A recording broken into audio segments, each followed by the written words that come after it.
Welcome to the eCommerce podcast with Matt Edmondson, a show that brings you regular interviews, tips, and tools for building your business online.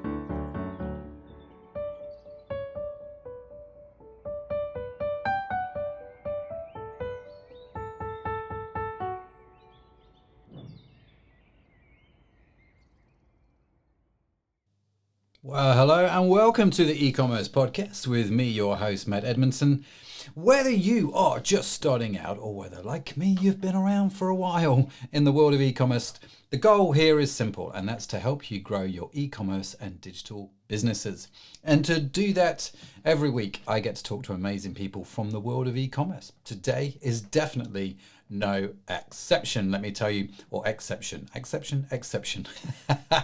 And I get to ask these amazing folks all kinds of questions about what they know and how it's going to help us develop online. Yes, I do.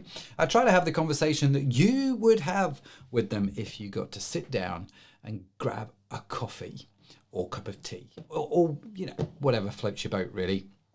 We dig into their story, we'll learn the principles that can help us start and adapt and grow online ourselves.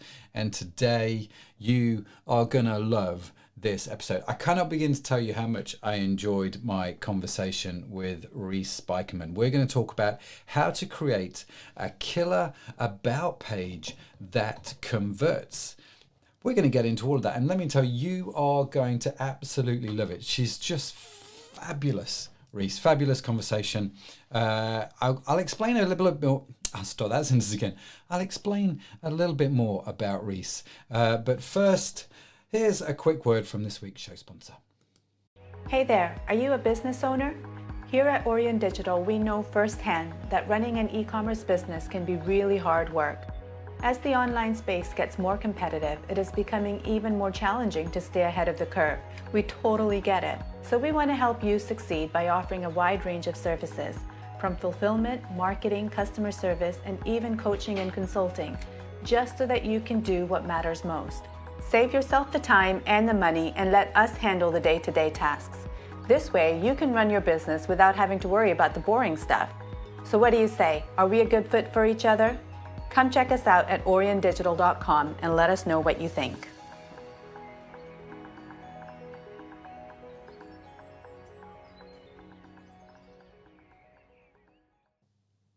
Brilliant. Yeah, Reese. You're going to love Reese. We're going to talk about the About page, which, well, let's just be real, is one of the most neglected pages on everybody's website, but it's actually one of the most important, as we're going to get into that whole thing. Just a heads up, all of today's notes, the transcript from today's show, the links to Reese and all that sort of stuff can be found at ecommercepodcast.net/81, because this is indeed episode 81, and you can find all of that information there, ecommercepodcast.net/81. So let me tell you a little bit about Reese, then we'll bring her onto the show. Now, Reese is an e-commerce conversion expert who has spent more than 15 years working closely with entrepreneurs and brands on their online marketing. And let's be real, 15 years in e-commerce is a very long time, right? Today, she helps e-commerce brands quadruple their monthly revenue and website conversion optimization and email automation. Yes, she does. Automation, is that a right word? Automation is probably a better word.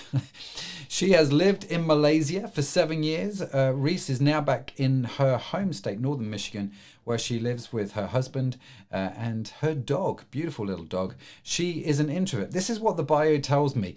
After the interview, I genuinely don't believe it. But apparently she is an introvert.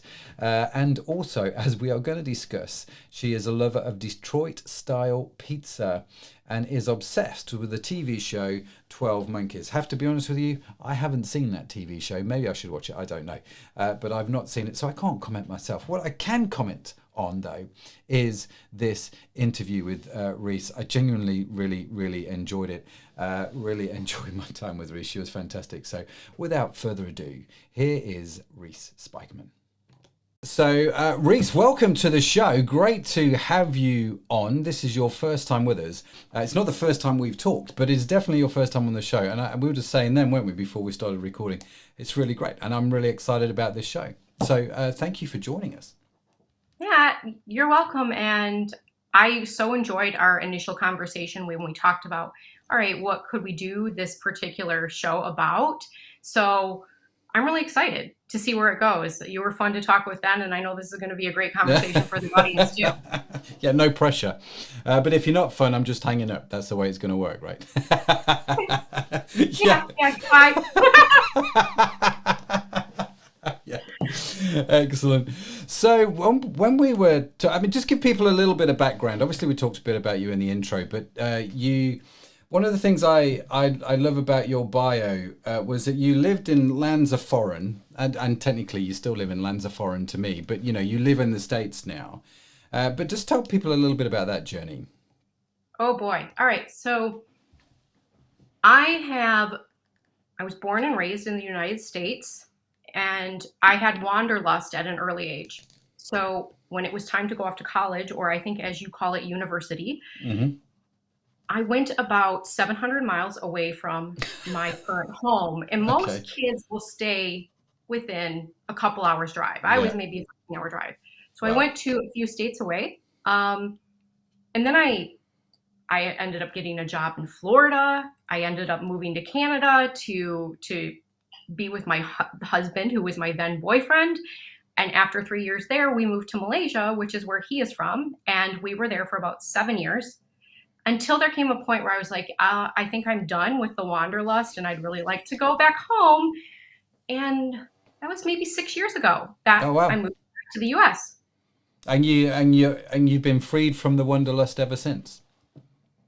Yeah, I have. When you live in three different countries, some people want to do that for the rest of their lives. And for Mm. me, I got it out of my system and now I'm kind of Yeah. a homebody.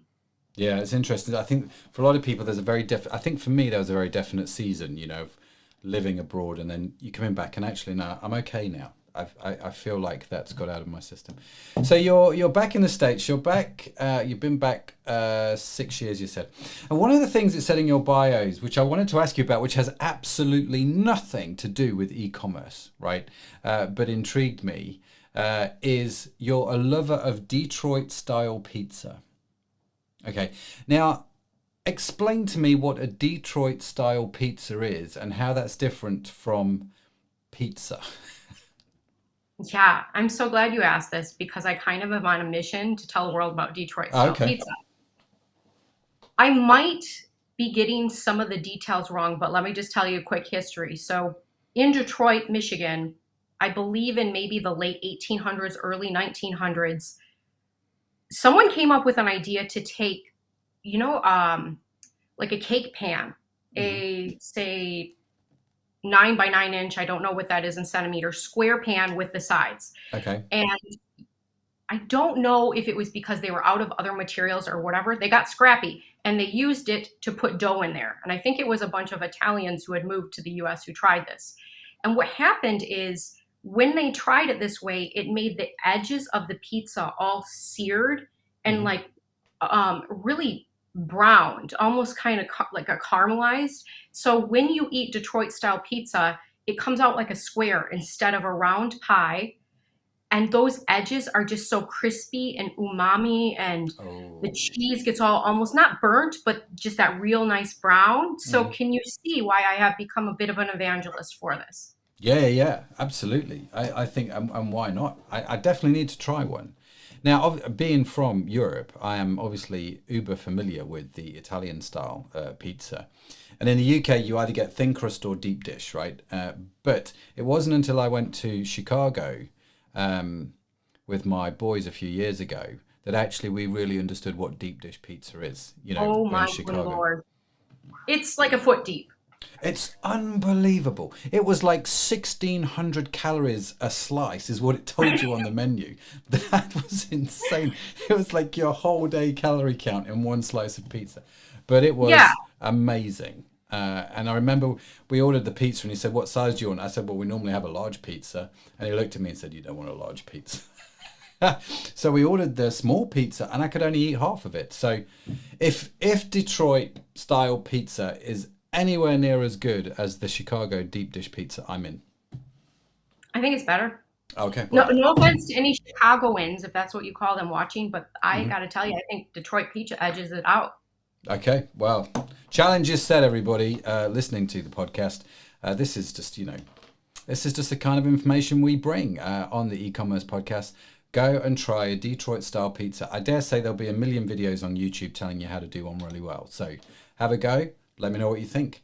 Which one wins? The Italian thin crust pizza, Chicago deep dish pizza, or Detroit style pizza? That's what we want to know. Those are the important things here. Yeah, we're solving the world's problems one at a time, right? So first, let's deal with pizza. So other than loving pizza, what's your work passion? Oh my goodness. Well, Matt, I really love optimization. So this used to just be kind of websites, optimizing websites, the conversion rate, and we're going to talk about that a bit today.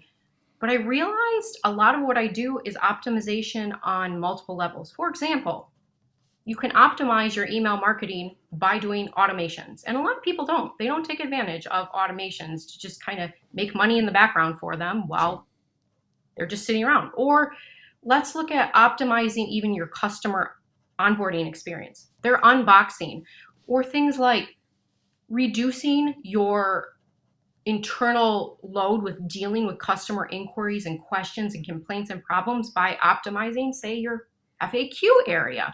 So there's all these little places in a business, even how you go about making your schedule, that can be optimized, that can be working harder for you without you having to work so hard in them. And that's my big passion. That's a really good definition, actually, of optimization, because you hear a lot of people in this world talk about, optimizing and CRO and all these kind of everything has to have three letters, doesn't it? And we'll try and create three letters with the word optimization in there somewhere in multiple different ways in the digital world, because that's just what we do, right? But I liked your definition of optimization. It's getting things to work harder for you without you actually working harder yourself. And I quite like that. It's like, how do I get this to be better? How do I get this to be smarter? How do I get this to work harder without necessarily, and in some respects, actually decreasing the burden upon myself, right? Because you can have both, would you say? Or is that not possible?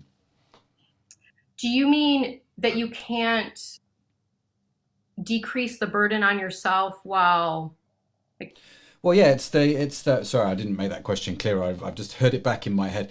It's the golden goose, isn't it? I want my website to work harder and smarter, and I want these things to do better. But actually, at the same time, I want to decrease my personal workload as the entrepreneur, as the leader. I want to work less, but I want the results to be more, if that makes sense. And it's like the silver bullet. It's the thing that we all chase.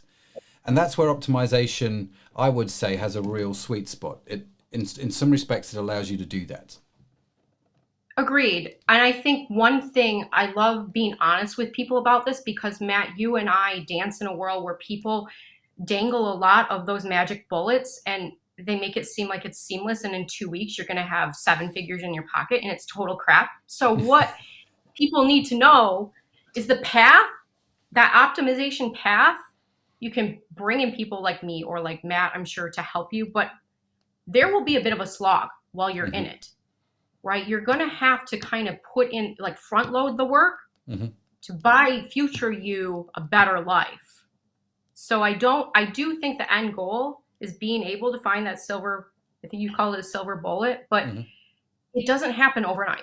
And to optimize things, whether it's your schedule, your email automations, your website, your customer experience, it does take some work, some thinking, some critical thinking about all these paths, everything from your customer journey to your internal processes. So there is work involved. And actually, you could argue that the work that is involved is probably the work you should be getting involved with, right? Because certainly as the leader, as the entrepreneur, as the founder, as the person responsible for the business, if you're a small operation as well, it's easier to get caught up with everything else.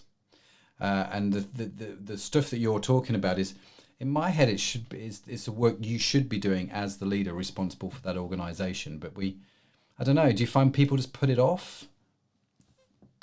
Yes, it's interesting, Matt. I was just looking at a Stephen Pressfield quote about how I'm going to slaughter it, but it was something to the effect of there will always be urgent tasks that we want to front load and prioritize, but it's the important things that obviously are important. They're the things that are going to help us make progress in our work, basically. And what you and I are talking about here, this work of being a leader, this optimization, this understanding, for example, your customer journey, it's not easy to just pick up and put down. Like you just pick up and put down responding to an email. And so I think that's part of why people resist it, because part of it is, where do you even start? Where do you bite off this elephant? And then, when you get into it, it's thinking time.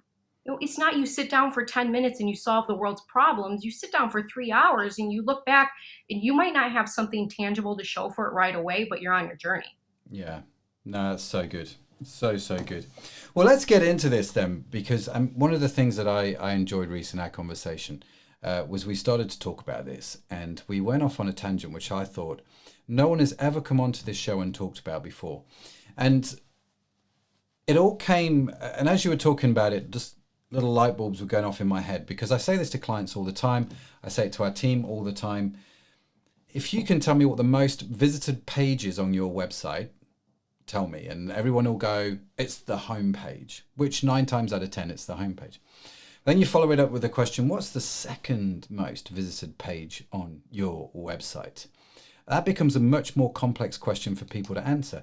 But 9 times, and again, this is my experience, and Reese, you tell me if I'm missing it here. 9 times out of 10, the second most visited page on anybody's website is the About Us page. It's the Our Story page. It's where people go to find out who you are and your story. When I say it's like 90% of the people that I deal with, do you find it's a similar stat? Ooh, context is everything here, Matt. I could say yes, but I really think it depends on how buried is that About page. For example, is it in the main navigation? Is it way down in the bottom? When I was prepping for this episode today, the show with you, I was looking at some bigger brands and looking for their About pages, and I couldn't even find them. Oh, wow. So with that said, we can have even a great discussion here about whether it should be in the main navigation. I can go either way on this. I've kind of gone back and forth. Yeah. But yes, in general, it is a pretty heavily visited page, I have found, especially if you're leading people there. Are you leading them there from your homepage? If not in the main navigation, do you have a little chunk on your homepage that's maybe a bit of your founder story, your mission, your values, whatever it is, that's pushing people over to that page? So it's all about how are they coming in, that I think will dictate whether it's a really highly visited page on your site. Yeah, that's a good answer. I've noticed one of the things in my own shopping habits is if I'm on a website, an e-commerce website, and I'm thinking, do I want to buy something from this website? And I've never been there before. And I'm kind of getting that vibe from this site that I don't know how, it's not like Nike. Do you know what I mean? I may not have shopped on Nike before, but I know the brand and I know what, the experience is going to be like. First page I always look for is the About Us page.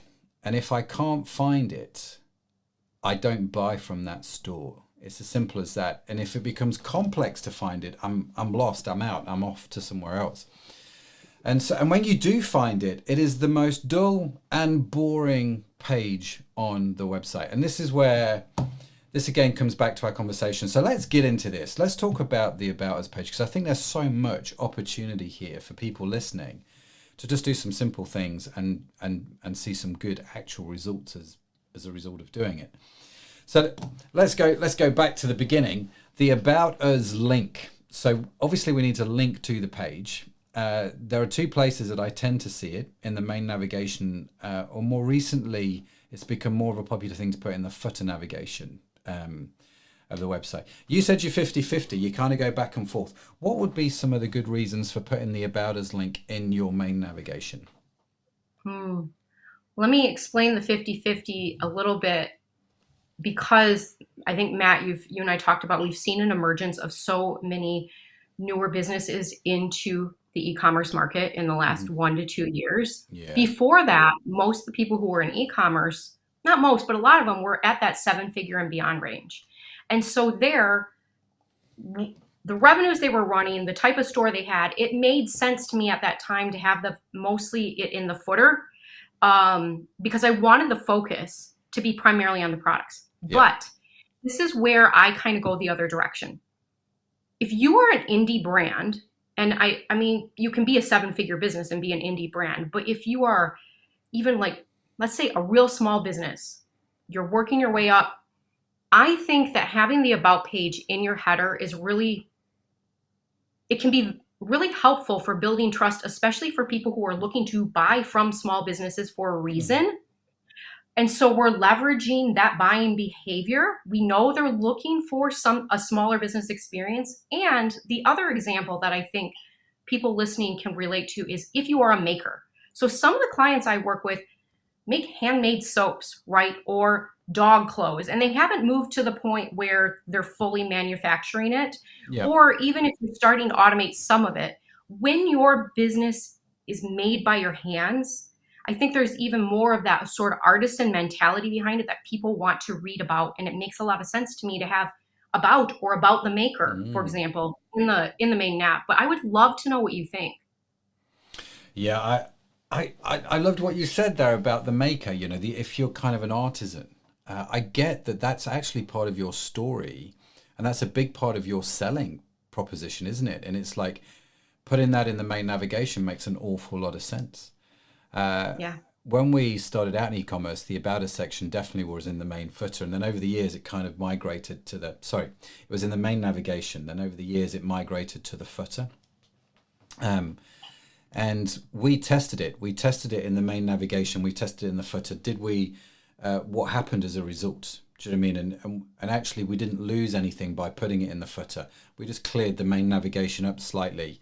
And made it easier for people to find the products. But we were a big site. We were a well-established site. I think that, so I like that. I think the other place where I've seen it work well in the main navigation is actually if you're quite, you called them an indie brand. If you're a very strong values-led organization and you need your customers to be on that values journey, again, you would put it in the main navigation, I think. 100%. And when we look a little bit later at some examples that I've brought for you, one of the ones is someone who's been on your show and their company is a very much values-led, mission-based sort of company, business. It absolutely makes sense to me that they have about in there because they want to pull in customers that are aligned with that mission and values. Yeah, no, great. So I think, do you put it in the main navigation? There are reasons to put it in the main navigation. Do you put it in the footer navigation? Maybe if you're a bigger, more established company, you'd put it in the footer. I think probably the thing to say here, Reese, the thing that I'm picking up from you is put it in one or the other, but put it in there, right? Yes. Don't not have a link to your About Us page. Make it easy for people to find that link from every page of your website, right? Including your homepage. Would that be a fair comment? Absolutely. When we talk about putting in the footer, I really like it where you group your things in your footer. So maybe you have a column of links, or if we're on mobile, it's a tab, for example, related to your company. And in there is a perfect place for your about page. It could be slipped in the same column as things like your shipping policies, your FAQ. Those to me, from an organizational and grouping point of view, make a lot of sense. But please do put an about page on your website and link to it. Yeah. From your header or your footer. And I like that. I think one of the things that I've noticed over the years is actually more and more people, as they use the web, I think people have got accustomed to looking in the footer for the About Us link. It's become one of those things, it's learned behavior, isn't it? It's something that we've learned over the years when navigating sites. I'm just going to scroll to the bottom to find the About Us page and have a look at that. So I get that. Okay, so we've got the link to the About Us page. Would you promote the About Us page on the homepage independent of it being in the main navigation? Do you know what I mean? So would you have like a section on your homepage with an excerpt or something from your About Us page, link and more info, or find out more about us, click here kind of thing? Would you do that? Another, it depends answer. And here's why. So when we think about you're talking about your e-commerce business that you had, and you had moved it out because you had a pretty big product catalog. Am I making a correct assumption there? Yes. Yeah. Okay. There are two methods that I tend to work with people on for your homepage layout approach. And one I call the catalog method, which is probably what you would have done. Mm-hmm. And the other I call the storybook method. And I often recommend the storybook method for people who have smaller product catalogs and who really are relying on their brand story to carry that homepage, to pull the customer in. And in that storybook method, we aren't emphasizing tons of different product photos. There's some, you're going to have, like, say, a row or two of bestsellers, maybe some categories, but you're going to have chunks on the page that are telling the story of your brand. Mm-hmm. And in that instance, I love having one of the chunks be a bit about, say, the backstory, why you started, something like that, but relate it to your customer, and then have a link that says, read more about XYZ brand name or about us, and then that would go, yes, to the about page. Now, with the catalog method that I am talking about, which would have probably been more like your site, Matt, it's not a no, but do you see this on, for example, I don't know, Marks and Spencer or Home Depot or something? Probably not. It doesn't necessarily structurally make as much sense to me, but I'm not going to give a hard and fast no here. Yeah, I think for me, it all depends on who the founder and leaders of the business are, right?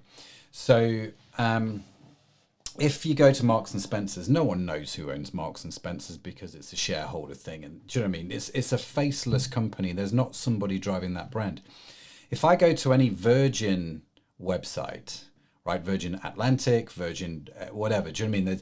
If I go to their website, there's always a photograph of Richard Branson, right? Always. Because he is this vivacious, larger than life character that everybody associates with the Virgin brand. So you're going to find out about his story and about how the brand got started a lot easier because of who he is, right?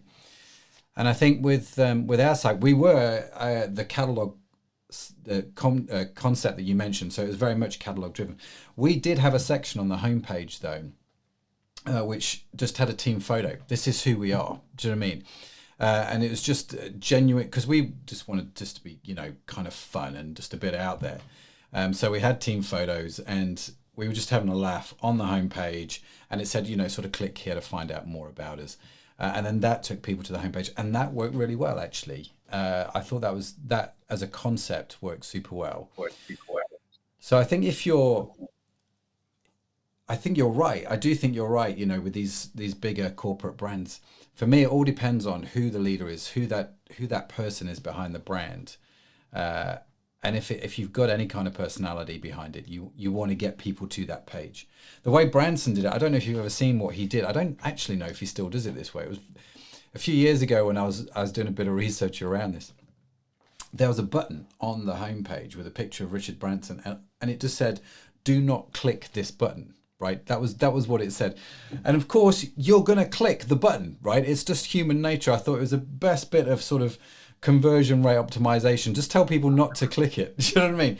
And so I clicked the button, and then there just came up this big photograph of Richard Branson in a wedding dress with makeup and everything, and just a headline saying, "We told you not to click the button. Now you can never unsee this image," or whatever. Do you know what I mean? It was very good tongue in cheek. Anyway, so so we've got our link in the header, we've got our or a link in the footer, we've maybe got a bit on the homepage.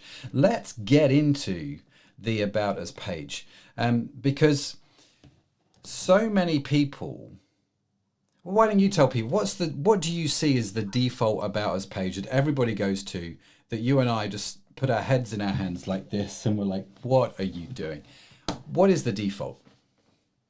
All right, so the default has two main problems with it. It probably has more, but from a copy, branding / positioning point of view, it's all about them. The header will literally say about us, or if it's really a one-man or one-woman show, about me, and then it rolls right into 10 paragraphs of when I was a child, I wanted to do this, and okay, not all companies will do this, but on a more corporate level, so not the single business, you'll see Marks and Spencer was founded in 1997 or 877 by Yeah. and it's so self-absorbed. It's about the company, but Yeah. the problem is from a design point of view too. It's literally 10 paragraphs of text, no headlines to break it up, nothing about the customer. It Have I described it well? Is this probably what you were gonna Oh say yeah, too? totally. Yeah, totally. And for me, the best websites. If you ever want to know what we're talking about, just Google your local accountant and go to their website. And in effect, I remember doing this live on stage once. It was hysterical. We Googled our local accountants, and everything was about them. I mean, everything was about them. They had a picture. Their hero image was a picture of their building, and the bit that they zoomed in on was their logo on the building. So they had their big logo on the corner of the website, This is then so a bad. huge photo of their logo of their building, and then it went to the next. They had one of these carousel things, right? So it went to the next image. No, And do you know what the next? no. Do you want to know what the next image was in their carousel? It was a picture of their business cards with their logo on, and I was just, I was just crying. All the accountants in the room were going, "What's wrong with this?" Oh no. So I totally agree with you, Reese. It's everything is about you, and I'm as a consumer, as a visitor, I'm bored before I've even started. Right, I'm out. I don't care about your logo. I genuinely don't. I don't care who. Not once have I ever gone to a website and gone, I'm going to buy from these guys because they've got a beautiful logo. I've just never done it. I don't know why. I mean, maybe I'm missing out. I think so. There's so many missed buying opportunities for you, Matt. Yeah, yeah. I get what you're saying. And this is my bed. So, but you get the point, right? And I think this is what you're saying, that actually the text, the images, are, it's just done in a way that no one actually cares. So I can hear the listeners going, hang on a minute, Reese. This is the About Us page. Surely this is what people actually want to know. But here we are actually criticizing people that just do that. So where are they missing it? Mm, I have to tell you, Matt, this is probably one of the biggest questions I get and I see, and I get why people are confused because it's built right into the name. Why aren't I supposed to talk about me?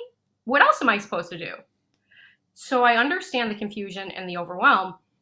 For people listening, your About Us page, yes, it's about you, but it's much more about how does the customer fit into the story of your business and what you can do. And we're going to break this down. You lead with them first because they feel seen, they feel appreciated, it's catching their attention. Let's look at the other side of the issue that most of this about pages we say are self-absorbed. If we know that, then we know that's probably also true about our customers. And it's not a judgmental thing. This is just human beings. This is how we are.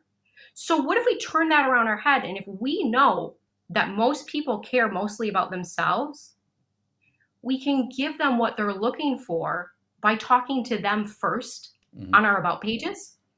And then you transition and you tie your own story into the customer story, whatever pulled them in on that about page. So there is a chance and an opportunity for you to talk about you or your company, your mission, your values, but lead with the customer first to hook them, to capture their attention, and to like avoid what Matt just described, where you're boring them right out of the gate with the first two words. Yeah. I remember the first time I ever thought about this as a concept. Have you come across Don Miller with the Story Brand? Have you read his book? Years ago, I did one of his courses when he was just starting out, Don Miller, and Story Brand was just taking off. And this whole idea that actually when we tell stories to our customers, we need to make them the hero and not ourselves. Do you know what I mean? You need to tell the story in a way that the customer becomes a hero. You're not the hero, you're the guide. And the way, if you've ever watched the Star Wars movies, the way he explained it was brilliant for me, because it's like I understood it in an instant. He said, your customer is Luke Skywalker, your Obi-Wan Kenobi. So if you get the Star Wars connection, you'll understand what that means, right? So is that what you're talking about? Is that what you're saying? It's actually paint this story in a way where the customer is the hero of that story. You're painting them into it. They can see themselves in there. As you were talking, I was thinking about a TV show. I can't remember who I was talking about this the other day, but I was thinking about a TV show we used to have in the UK called The House Doctor. And the house doctor was this beautiful American lady who came into your house because you'd put it on the market and nobody was buying it. So she'd walk in and she'd work her magic and your house would sell for 20% above asking or whatever, it went for. And all she did was she went in, it was the same every week, but we all lived it as a nation. She walked in and she went and cleared all the clutter out because her thing was, you need to get your visitors coming in. They need to be able to see themselves living in this house, right? That's what the showing was for. And so that's all she did. She staged the house so that when people came in, they could go, we could live here, right? And by clearing the clutter, that's what she did. So I'm kind of like, this in my head is what you're doing, Reese, right? You're going to these about pages, you're clearing all the clutter, and you're staging them in such a way that when somebody comes, they can see themselves in it. They can see themselves buying from you as a business because they like you. They've connected with you somehow. Would that be a fair reflection?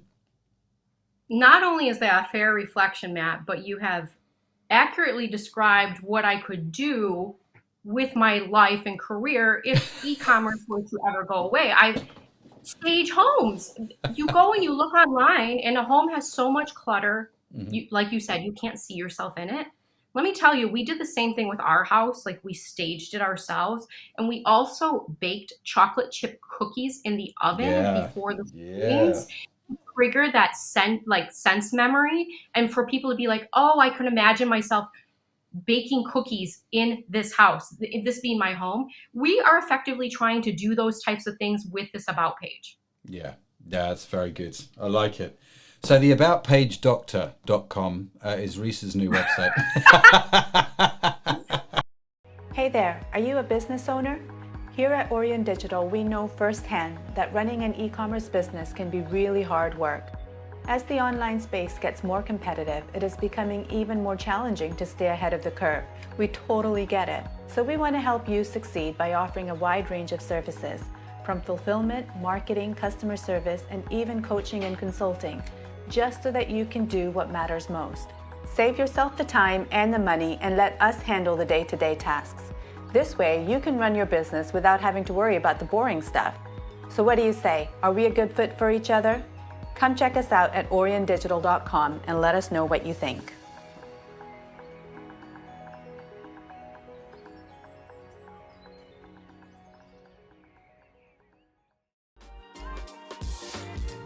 Did you know that nutrition is one of the keys to maintaining the energy you need to drive your business forward? Vegetology creates incredible, unique supplements in an eco-friendly, ethical, and sustainable way that feed your body with the precise nutrients it needs. We're not just making you healthier, we're helping to protect our planet too. Our products are vegan friendly and approved by the Vegan and Vegetarian Society. Plus, they're gluten-free so they fit perfectly into any lifestyle. They also contain no artificial colours or flavours, making them good for your taste buds too. You can feel good about your food choices with our healthy, natural supplements. We have something for everyone, whether you want to boost your immune system or just get more energy every day. And we're always working on new ingredients so that we can provide even better products in the future. So what are you waiting for? Get started now by heading over to vegetology.com.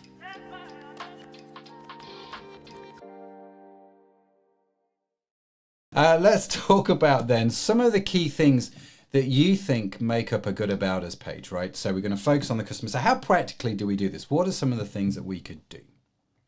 Okay. We want to basically look at the structure of it, okay? And we also want to look at the design. So let me break this down. And then I always think what's really lovely about this show with you, Matt, is we can do screen shares. The visuals that I'm going to show, I think, are really going to drive this home. So under structure, we want to first think about what are the words that we are using especially the most important words are generally at the top of the page, what we call a headline. And I don't know how familiar some of your audience is with this. So when you go and visit a website and it's a well done one, you will often notice there'll be a sentence, for example, that is in a much bigger text size than, say, paragraphs of text. That's what we mean by a headline. And we want to start out our about page and our approach to our copy for maybe the first 25 to 50% of the page with a strong headline and then using the word you. I mean, that is honestly my big secret to immediately pulling someone, the customer, in to the page. So it's a powerful word. It's an underused word. And the minute we, as a customer, read the word you, we think they're talking to me and only to me. Okay, so we perk up. If you have a strong headline that's something like this, your horse is your entire world and he doesn't let you forget it, right? You're doing a couple things there. You're saying, like, I get you. You're using the word you. And depending on your brand, not everyone is cheeky like this, but if your brand is more cheeky, you're kind of, a ha-ha with them. So you're immediately building rapport with this headline out of the gate. And that's what you want to do. Like, if you do nothing else with your about page, please change your top headline from saying about us to something that's related to what your customer desires, cares about, has a problem with, their main big pressing issue or desire. So before I go on, like, what do you think of that, Matt? I think that's brilliant advice. I love using the word you in the headline, and it forces you as the website owner to go, actually, how can I write this in a way that connects with them? So the example you gave of the horses I thought was great. So rather than just going, 10 years ago I set up a horse shop. Do you know what I mean? It's like, no one cares, right? I mean, it's nice that you ride horses and there may be a picture of you and your horse, but the way that you turn that around to say, this is about you, this is about your problem, right? And you're bringing, and everyone that's on that page is going to read that and go, totally, yes, that's me, I'm in. And so they're going to read the next bit. So yeah, totally, it's great. The headline, you read that takes you to the subheading, you read the subheading, and if you're bored in there, you're going to read the first paragraph of text, and everything leads into the next thing, right? So if you've got a great, powerful headline, you're going to read down to the next section. The goal of any good copy is to get them to read the next line of copy. Like, it's first to capture attention, but then capture attention enough that they want to read what comes after. So what I like to do after we have this headline that is very much like, ding, ding, hey, they're talking about me. Don't jump into you yet, meaning you, the business owner, the founder. If we take the horse example, I'll just riff on what you could do. You could have something like, horses are so expensive, from trainers to shoes to that psychic medium you brought in to read his astrological chart, parentheses, true story. The costs never end, and let's not get into the vet bills. That's why we believe that washing his blanket should be the one thing you can count on to not break the bank. So do you see, I continued with that to make it about them. There's so much empathy in that paragraph. And then we segue a little bit more. We're hinting now at the backstory, the mission, the values of this particular company. That's what's going on. Yeah, it's very clever and very simple, actually, how you've done that. You've emphasized the problem. You've kind of hinted at the fact that you yourself as the owner have had that problem. And somehow you join the two things together in a very fluid and easy way, right? And that's that whole paragraph right there. So by the end of that paragraph, I've read it. I think as the buyer, you know what my problem is. You've had that problem. Awesome. Let's read on. Yeah. So once we get this idea in our head, this mindset of, we're thinking about this from the customer's perspective instead of my perspective as the founder. Let's talk a little bit, and I'm going to show some examples, Matt, about what do we do design-wise? Because we talked about a big problem being this just long, boring wall of text. And the way you can deal with this is you want to chunk it up. Because what we know about people, especially the 50% or more people who are coming to your site on their phones, they're scanning like this. They are not reading like they open a book to read. Their eyes are dancing all over, looking for something that will pull their attention. So we want to leverage what we know about this. And that means you have a subheadline, chunk of text, subheadline, chunk of text. Maybe you throw in some icons in there that represent, for example, your values or that kind of thing. And then you can break it up further by putting in macro images of your materials or your ingredients. Or Matt talked about the example of his team photo on his old website, those kind of things too. So you start to weave in imagery as well that's creating either a sensory experience or kind of letting people into how, like, what your brand story is visually. But the idea here is you don't want that 10 paragraphs all looking the same. Use little bulleted lists, use little icons, break it up. And can I, like, would now be an okay time, Matt, to show exactly what I'm talking about? Yeah, let's do this. Yeah, absolutely. Go ahead, share your screen, and let's pull this up. Great. So I've got a couple different ones to share so like people can see some different examples about how you can do this. Let's start with Christy Sumer. She has been on your show, and she's a friend of mine. She's got a great lovely, brand. Actually, Christy. Yeah. I've been on her show, and she's been on mine. She's great. So, sorry, I interrupted you. No, it's fine. I've been on her show too. We're in that kind of very incestuous small world thing. I think. Yeah. Love it. Christy site, I will return to time and time again as examples to the clients I work with for how to knock an about page out of the park. Mm-hmm. So at the top in this hero, this is what we're talking about with a headline. We're pulling people in. She's using that word you. We're tired of seeing compromise in the fashion industry. And then as we go down, it's still talking about maybe a problem in this case that the customer has. So if you remember the horse example I gave, we're talking about issues that they all get. This is what her customers are sacrificing just to look stylish. Then check this out, Matt. She's got some icons here. Now, I would love to see these icons maybe be a little bit different instead of the check marks, like maybe actual visual representations, but you can absolutely do this. So do you see we're chunking the text out here, right? Yeah. Then we're bringing in visuals behind the scenes, her measuring things, what's going on, in the back room with how she's making the clothes. She goes on with more chunks of text that are more still about the customer, but they're starting to be also about the company. So fast fashion and trends are disposable. Our clothing isn't. So at this point, we're moving away from it being totally focused on the customer and more about Encircled being the provider of the solution to this problem. Okay. Another chunk of text, a cool photo. Then I want you to see, like, her about page actually goes, it's more in depth than I think a lot of companies need to do. But if you go down here, we're talking 70% down the page. Finally, we hear Christy's founder story. Okay. So it segues into why she made what she made. Now, why did she create Encircled? And then we're going to get to this in a minute. There's something really important going down here with a call to action. Now, I would love to show a couple other examples, but I don't know if we have time for that. What do you think? No, let's do it. Let's go for it. Yeah. Because I think when people see there's more than one way to kind of skin this proverbial cat, it's helpful. Yeah. So the Kind Bar, have you heard of them? Like, are they in the UK? Yeah, they are. Yeah. Tasty. Expensive, but tasty bars. Yes. Oh, exactly. There's this one I love, and I won't get into it. But anyway.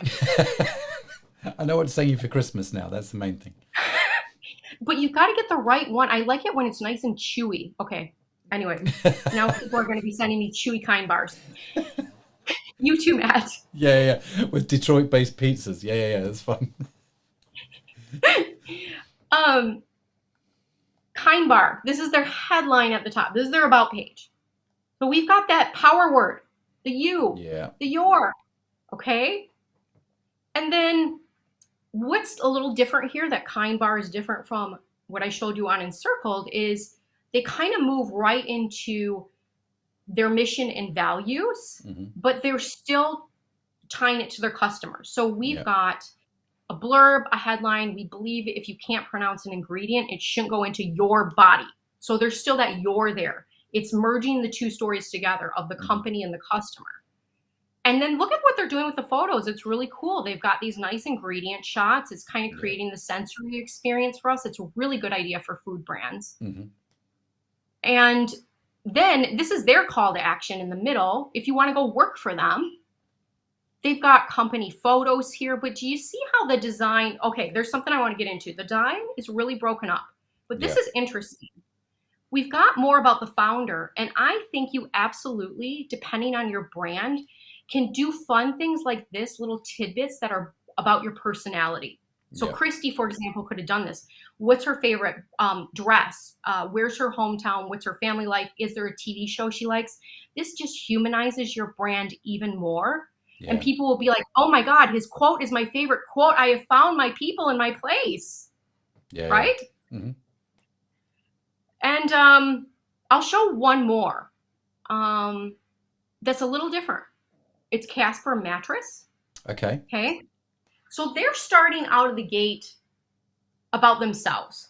And I'm not, in my opinion, I think Casper could probably bring in their customer a bit more. But design-wise, they very well emulate this whole idea of chunking, bits and pieces, headlines. And even though they're talking about themselves here, we believe sleep is the superpower that charges everything that people do. Do you notice there's a difference between a sentence like that and something like, we believe that we have the best mattresses in the world? Yeah. Right? This is actually customer centered. It is, but do you think they could take that headline further? So for those who are just listening to the audio podcast, I'll just read the headline out here. It says, we believe sleep is the superpower that charges everything people do. If you just took the word people out and just put the word you in there, you know, you talk about you, that instantly changes that sentence, doesn't it? It becomes, we believe sleep is the superpower that charges everything you do. Ooh. Do you see what I mean? It's instantly changed it, hasn't it? Yeah, so before we have a wall, we're talking about these ambiguous people. Who are these people? But you believe that superpower, sleep is the superpower that charges everything that I do as I'm reading this? Wow, I'm leaning in. Yeah. Tell me more. Mm-hmm. Yes, so exactly. They're just, can you see how you can just tiny tweak what you might already have to make it more customer centered? Yeah. You go down the page and it's fine that we've dreamed a big dream, but maybe we're here to awaken you to the potential of your well-rested life. Yeah. That kind of thing. They have a video on here. That's something else you could pop on your about page. Yeah. It may increase the time spent on this page, which sends a signal to Google that people are really liking the page. The more time that's spent on the page, the more Google basically makes it important. So a video can help with that. But you can see there's this similar idea of chunking things, having little bits and blurbs for people to latch onto, but where Casper could take and tweak it a bit further is, again, like we talked about, Matt, pull that customer into the story more with some of these headlines. Yeah. Yeah, I think you're right. I do like the design of their about page. I think listening to you talking about their text, I think they could definitely improve that, which is probably why Casper is just sort of blending. I don't know if it's the same in the UK, in the States, but in the UK, Casper have kind of blended into this whole mattress company ether where there's like 150 companies all playing now. And so to stand out is becoming more and more complicated. And so I think they could definitely rework that from a text point of view to draw people in. You know, 100%. Like you said, making the customer the hero. Yeah. Yeah. That's really interesting. So those are a few different examples of how you can do this. But you can kind of see this unifying theme here of it's not a long block of text and it's not all about you. Yeah. No, I like that. And one of the things that I let me just bring this back here. One of the things that I noticed actually, as you were scrolling through them, very short paragraphs of text, very chunked up with images from a design point of view, made it easy to skim through. But the bit about the founder was towards the bottom of the page, right? On both those sites, both on Encircled and Kind, the sort of founder bit was at the bottom. which I thought was quite fascinating, because I kind of figure if you have got that far down the page, you now want to know about who the founder is, right? And it's kind of Yes. that, I think it's very clever the way they've done that, and they've kind of warmed up the audience, and now they're getting drawn into the founder story. But the founder story is not at the top. And I thought that was very well done. You know, you're drawing them in step by step. And if they've got to that stage, they're going to read the founder story because they're going to want to know about you, right? So very, very clever. I like your examples, Reese. I thought they were brilliant. Really, really good. Thanks. And you know, Matt, you were talking about once people are at that point on the page, they're going to probably want to read about the founder. Mm-hmm. Well, we can take that idea and expand it further.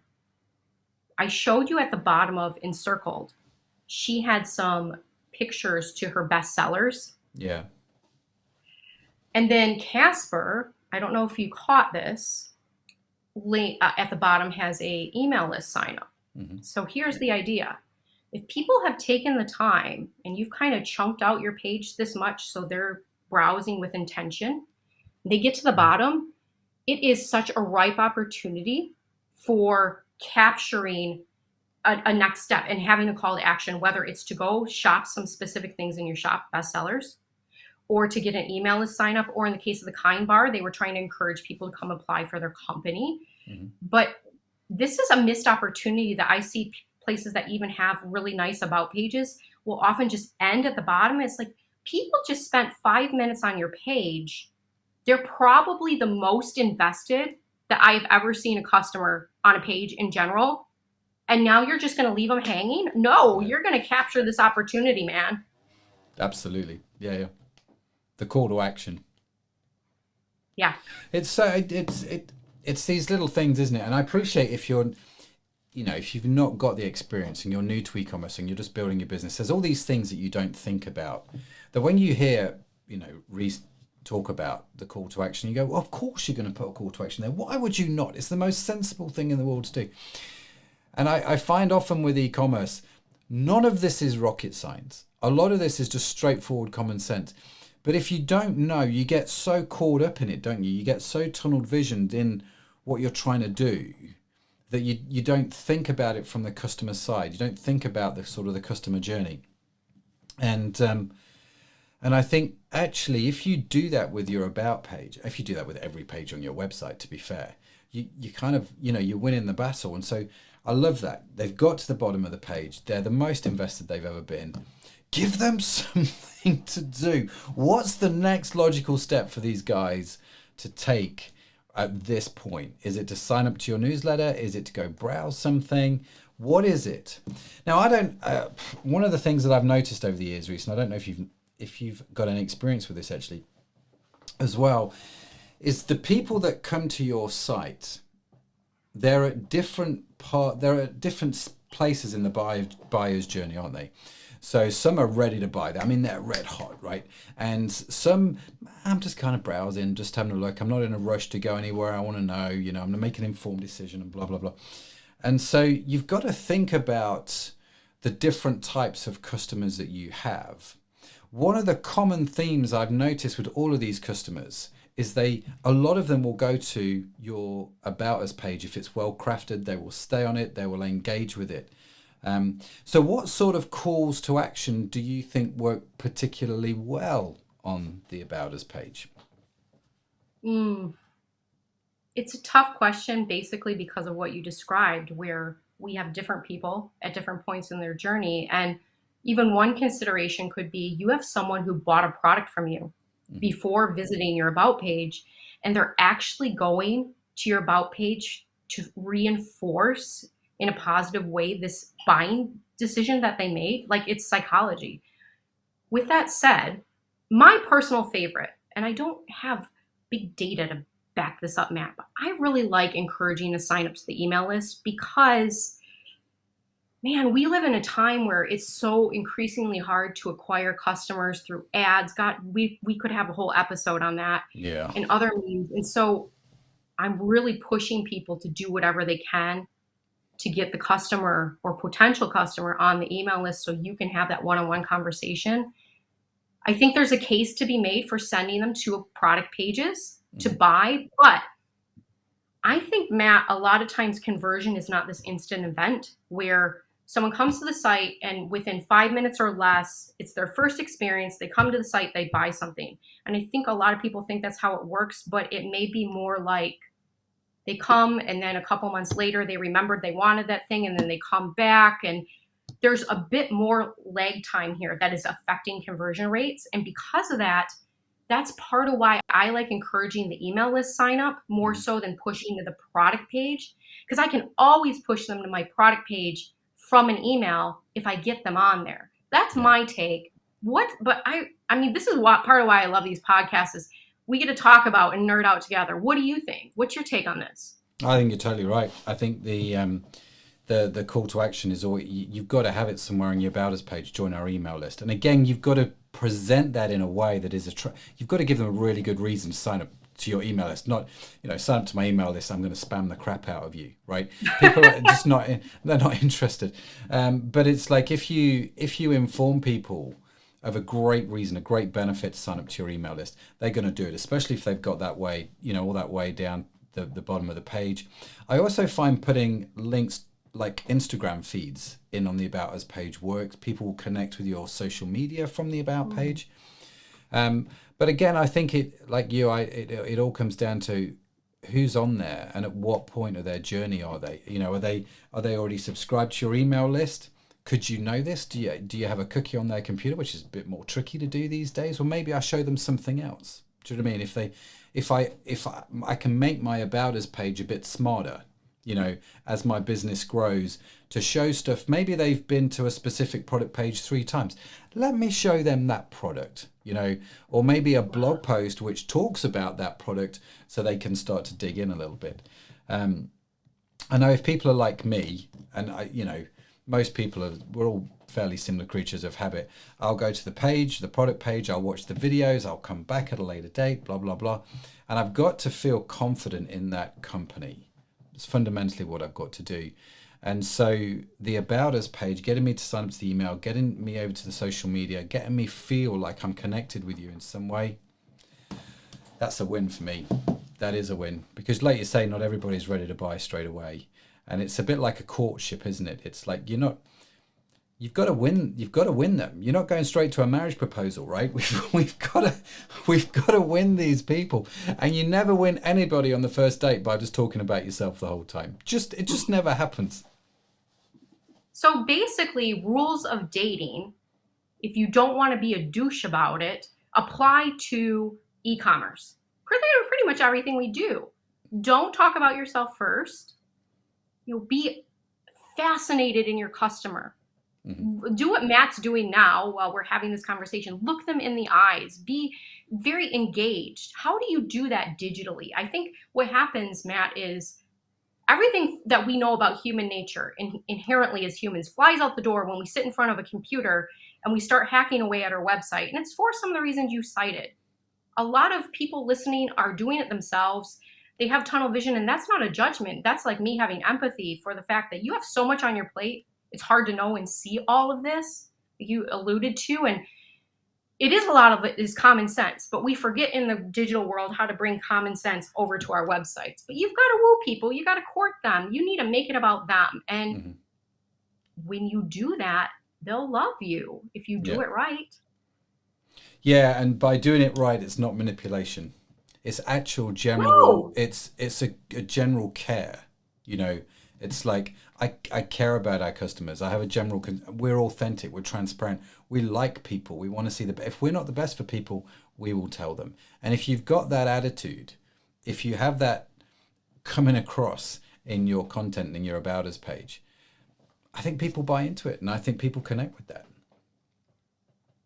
They do. I do believe, Matt, that when you are sincere in your intentions, and you really are coming at it from not an intention of manipulation, but of connection, having resonance, seeing that customer, empathy, all that good stuff, creating an amazing experience, people can pick up on that sincerity.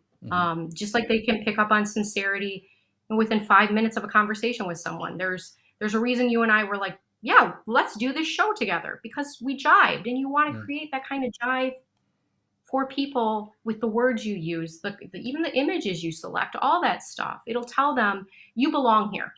You belong here. That's great. I love the fact you use the word jive. Yeah? Yeah, it's not a word I hear much these days. But the fact you used it is great. Jive. Brilliant. Listen, Reese, I'm aware of time, and I like with all, I guess, I love it. I love these conversations. You feel like you learn a lot. I don't know about you. I always feel like I learn something new every time I have these kind of conversations. It's brilliant. And it gets you excited, and it makes you rethink about your whole business in some respects. So thank you for your time. It's been absolutely wonderful to chat with you. If people want to reach out to you, if they want to connect with you, how do they do that? Great question. I'd love to connect with anyone who wants to come my way, say hi. Really probably the best way is if you want to grab one of my goodies. I've got 10 website fixes that you can do fast that might be causing you leaks. If you go there, you'll get my emails, say hi, reply. I reply to every email I receive, and you can get that at designbyreese.com/fixes. If you just want to say hey and you don't want to sign up for that, it's fine. I'm not going to push you into it. You can find me on Instagram, Reese Spikerman, one word. All one word, and you'll be there in Michigan, Yes. Eating your pizza, no doubt. Yeah. Thinking of you. Yeah, absolutely. No, listen, Reese, honestly, it's been absolutely wonderful. Thank you so much for being with us. We will, of course, link to Reese's website and the freebies and all that sort of good stuff, which you can sign up for in the show notes as well. But for now, until we have you on again, Reese, and no doubt we will, thank you so much for being with us. Really, really appreciate it. Thank you. Thank you, Matt. Bye, everyone. Didn't I tell you? Didn't I tell you that Reese would be great? And she did not disappoint. This is one of those episodes where I kind of think you might want to watch the video to see some of the screen grabs. I tried my best to sort of explain what was going on and why Reese was, talking about some of the things that she was talking about. But you just may want to go watch the video, which you can do on our YouTube channel. Just go to youtube.com/eCommerce podcast.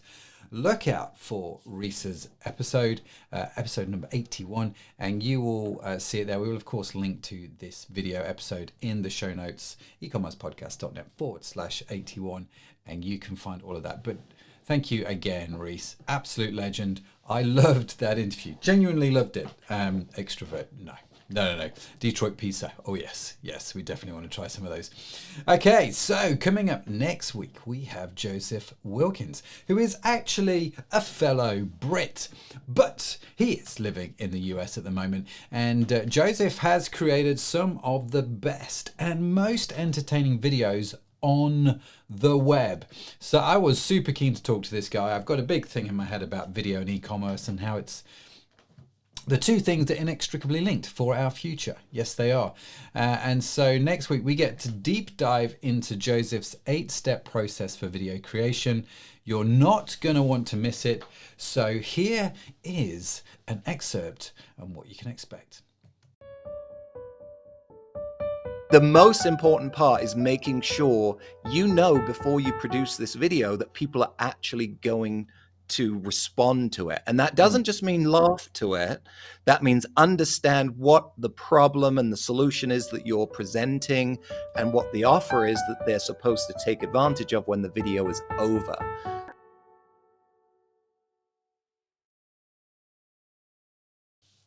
So there you go. That's Joseph next week. Make sure you subscribe to the podcast or to our YouTube channel, and you'll get access to Joseph's insights as soon as they come out, just like you got access to all the amazing stuff that Reese brought for us today.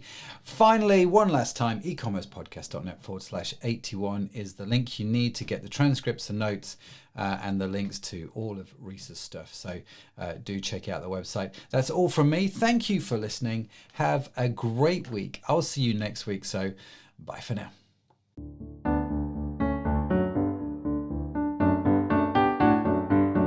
You've been listening to the e-commerce podcast with Matt Edmondson. Join us next time for more interviews, tips, and tools for building your business online.